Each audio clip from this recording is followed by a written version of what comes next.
Welcome to part 2 of our video where we will learn how to add accounts to Mails Master. To send your messages, you will need an email account. There are two types of email accounts. Business email accounts with addresses often like contact@mycompany.com and personal email accounts with addresses like minami@gmail.com. In this tutorial, we will see together how to configure and add a personal Gmail email account. So please go to gmail.com and create an account first. Then click on your profile icon and click on Manage Your Account. Then click on Security. Scroll down and look for two-step verification. Then click Turn on two-step verification.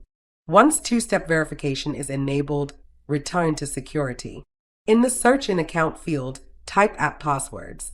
In app passwords, we will create a password that Mails Master will use.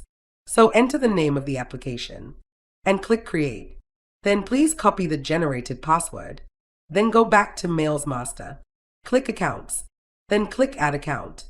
Specify the default sender name for your account. Then click on SMTP server. Select the corresponding server from the list provided. In this case, Gmail. If your SMTP server is not in this list, click Other and manually configure it.